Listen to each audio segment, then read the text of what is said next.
Dans l'évangile de Marc au chapitre 14, il est question du reniement de Pierre. On lui dit, mais tu appartiens à ces gens-là? Il dit non. Et à la fin, on lui dit, mais de toute façon, tu es galiléen. Galileus es. Pourquoi est-ce qu'ils savent qu'il est galiléen? Apparemment, il avait une façon de parler qui était particulière. On reconnaissait les Galiléens à leur façon de s'exprimer. Vous savez que dans la Bible, il y a plusieurs exemples comme cela. On reconnaît les appartenances d'après la façon de prononcer. Comme le shin, la prononciation du shin, du sin.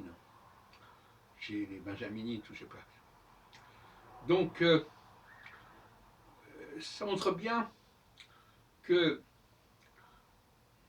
le christianisme, à cette époque-là, était perçu comme un phénomène régional. Un peu d'ailleurs comme dans les guerres de religion, en France, où il y avait certaines régions qui étaient marquées par le protestantisme. Comme par exemple la région où est né Henri de Navarre.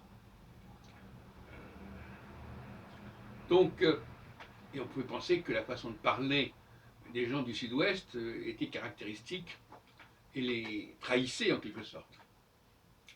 Donc il y avait une sorte de présomption selon laquelle non seulement on avait repéré que Pierre faisait partie de ce groupe-là, mais c'était confirmé par le fait qu'il était identifié comme galiléen.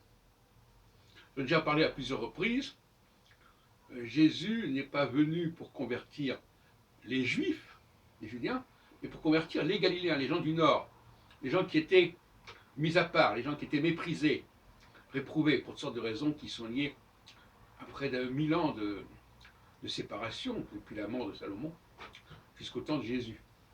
C'est pas rien. Et ça n'était pas résolu, ce problème n'était pas résolu, et Jésus s'était mis en tête d'unifier cet ensemble. Et je n'en répéterai jamais assez qu'en réalité,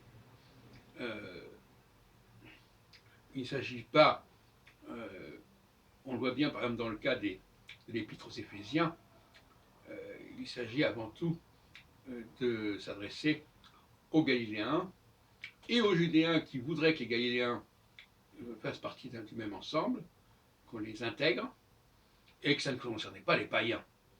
L'idée que le christianisme s'adressait aux païens est une contre-vérité absolue.